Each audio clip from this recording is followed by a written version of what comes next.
Yo, what's up mga ka-jeep trip at mga ka-jeepers? Magandang araw sa inyong lahat. Self-review muna tayo dito sa isa sa mga pinakamahabang unit na bumabiyahe dito sa ruta ng Karuhatan Ugong. Pero bago tayo magsimula, siguraduhin nakasubscribe ka muna sa ating YouTube channel at syempre pakipindot na rin ng notification bell para updated kayong lahat sa latest jeepney videos natin. Kaya tara, samahan nyo ako review ng specs ni Ezekiel, ang nag-iisang 12-seater na gawa ng Gabshop sa ruta ng Karuhatan Ugong. Okay yan, so syempre medyo shy type ang owner netong unit na to. Sir, ano pala pangalan ng unit natin na to, sir? Ezekiel Pogi dati yung pang ano niyan, sticker. Ezekiel Ginawa namin Pogi. plain. Ayan, okay. So eto sir, self-review muna ang gagawin natin dahil si sir ay nasa likod. Medyo shy type siya. Ayan. Sir, saan gawa itong unit natin na to, sir? Gawang Gabs, no? Ayan. Sir, gaano katagal na sa kanila to? 20 years na. 2004 model. Ito sir is Basal, yung talagang inassemble sa Gabs. Ayan. So, pagkakakwento nyo kanina, ito yung unang lumabas na pinakamahaba o hanggang ngayon ito ang pinakamahaba sa Karuhatan. Talaga mahaba sa Karuhatan. Pinakamahaba sa Karuhatan. Ayan. Bali magkano inabot to, sir? 200 yung kaha niyan kay Gabs 2004. So way back noon, mura pa noon sir, no? 200 kaha pa lang lang. yun, kaha wala talagang ano. Plain kaha. Kahang kaha. Ayan. So walang mga upholstery ganon. Wala. So kumbaga dito na mounting. Kinasay makina dyan kay ano. Kay Dakne. Kay Boss Dax. So si Boss Dakne ang talagang mekaniko nyo rito, no? Karamihan, no? Siya nag-mounting. Magkano naman inabot kay Boss Dakne nung araw yan? 30, mga 30. So bali mga 30k inabot. Yung pinaka ano. Mounting, yung labor, no? Pero kayo na nag-provide lahat. Pang ilalim, makina, ayan. So napaka solid na itong jeep na to. Actually, ito yung jeep na nakita ko sa best. Nagulat ako. Meron palang ganito kahabang jeep dito sa Karuhatan Ugong. Ayan. So ito sir is 12-seater. 12-seater. Kaya 13 pag puro payat, no? Ayan. So, okay. Ano pala makina ng jeep natin na to, sir? BD1. 4BD1, ayan. Ayan, oh. So ito yung kanilang makina. 4BD1. Non-turbo sir o may turbo to? Pero kayang lagyan. Oo, pero hindi. Okay na yun. Okay na, oh. Actually sa ruta nyo, nagtataka nga ako yan. Ang iksi na ruta nyo, lalaki ng makina nyo. Ayan. Ito 4BD1. Sir, kamusta to sa diesel consumption? Hindi, okay lang sa diesel niya. Matipid. Magkano isang ikot natin, Karuhatan Ugong? Mga Pumapatak. 1 litro lang sa 1 litro may higit, pero hindi, pero mga ano lang talaga. May bahagya lang na ano, okay. So ito yung kanilang ano, kumbaga, ito is parang old stock to. So ito is 3 rows radiator, and then syempre ito yung kanilang makina. Oh. Napakalinis mga boss. Parang hindi ginagamit to sir. Preno na gamit natin dito sir. D5. Ito sir, D5.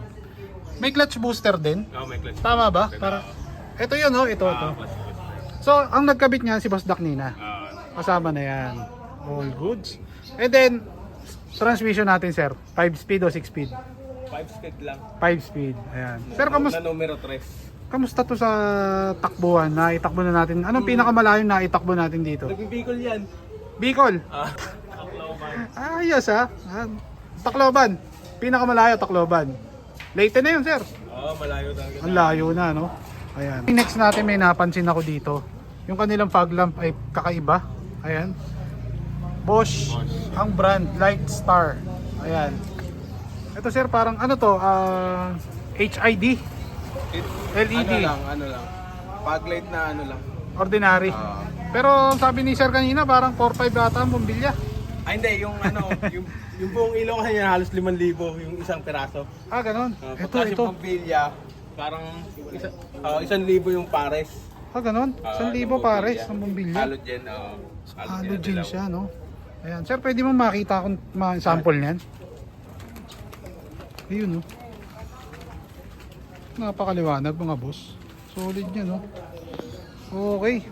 So, ay, dalawa siya. Meron sa baba, meron sa taas. May puti, tsaka may dilaw. Ayan. Okay, sir. Kung nakakatakot pala, sir, pag bumangga to, no? Napakamahal. Ayan. So, kailangan talaga matalas yung paa mo sa preno, no? Next natin, naka Mitsuba Alpha Horn si sir. Ayan, no? 4. Sir, pa-sound check naman na kami ng Mitsuba na yan. Medyo ano Yun, no? So, Ito sir, saan natin na-score to? Diyan lang sa kumpara namin kay paring Arvin. Ayun, tropa lang din. Oo. Ayan, okay. And then, syempre nakatotit si boss. Ito sir, Germany? Iran lang yan. Iran. Okay. Soundcheck naman dyan ang Iran. Medyo ano yan eh. Medyo sugak? Medyo sagang na. Weh. Yun, no? Sugak pa yun sa ano na yun, ha? So, sir, ito sir, sino nagtotono nito? Si Brian. Boss Brian Lasala. Ah, Ayan, si Boss Brian. Ayan, okay. So, dumako naman tayo dito. Okay, next natin, syempre, set ng kanilang gulong. 700 by 15. Ayan. Sir, itong ponchak natin, sir, binutasan natin. Oo, binutasan lang talaga namin kasi para paglargang biyahe, nagiinit kasi yung pagka walang butas eh. Ah, ganun. Ayan, paano, low lang ang hangin. Kumbaga Hindi pa, nag-iinit. hindi mag-iinit, Oo, no? hindi. Ayan, ayos din, no? Pero nagbukasan magandang design, Oo, eh, no? Naging design lang. Okay din. And then, syempre, yung kanila mat guard. Sir, mat guard natin, ito yung conveyor, di ba, na tinatawag. Ayan. Okay, dito tayo sa kanilang interior, mga boss. Ito ang kanilang interior, napakalinis, mga boss. Ayun, no? Sir, anong sound system na gamit natin dito?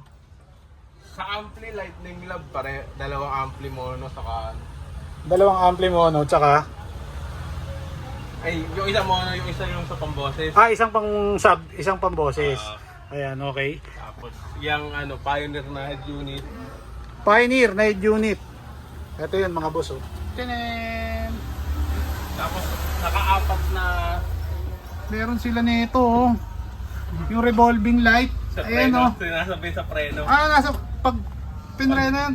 Ayos, Ayan. Ayan, rare na. Alam ko rare na din itong mga ganitong ilaw. Mahirap na rin. Meron pa nakukuha na. Marami pa nakukuha niyan. Ayan, so next natin syempre na yung kasa ng kanila manibela is pang isuso to nakalagay sir, no? Ayan, ito pang Giga. And then itong isa is NKR shifter, tama ba? Ayan. So ito sir, kasama na to sa pagkasa natin kay Boss Dakne. Kasama. Ayan. Siya na rin nagkabit niyan. Nagmamount. Ayan. So actually, itong isuso na to, 20 years na rin sa inyo to. Oo, parang ganun. Grabe, yung tagal na. Yung manabela niya kasi pinapalit-palit yung kahoy. Minsan papalit namin yan. Ayan. Ganun. So bali sir, pag kahoy yung nilagay natin, ito lang ang tatanggalin. Yan lang natanggal lang. Tapos adapter lang yung kahoy. Ayan, okay. And then syempre may sunroof. Ayan, ito ang kanilang interior mga boss. Ito ang upuan. Malinis yung kanilang ano. Sir, yung subwoofer na gamit natin dito, lightning lab din ba? Hindi, kicker. Kicker. So kaya pala kicker ang nakalagay doon sa likod. 4 na digits na kicker. 4 na digits na kicker. Tingnan natin, dito tayo sa loob. Nakatago. Ayan, nandito siya. Oh. Ayan mga boss. Nakatago. 4 na digits na kicker. Ayan. Okay, so may headrest din siya sa dulo. Mga boss. Automatic door sir, no? Automatic to. Yung likod. Okay, and then ito yung kanilang interior mga boss. Okay boss, dahil mahihayin si boss, shoutouts ba kami mga babatiin tayo? Shoutout na sa mga gumagawa ng jeep na to. Kala Kuya Jong, Okay. kay Brian sa busina. Okay. Tapos sa mga driver dyan sa Karuata na lang. Yun. Medyo shy type kasi si boss, ayaw niya umarap sa camera. Yun. Ma-review na natin ang specs na itong isa sa mga matitigas ng Karuatan Ugong. Ayan. Actually bago lang to sa paningin ko. Ngayon ko lang nakita. Ayan. So, maraming salamat sa lahat ng mga nanonood sa IG Story.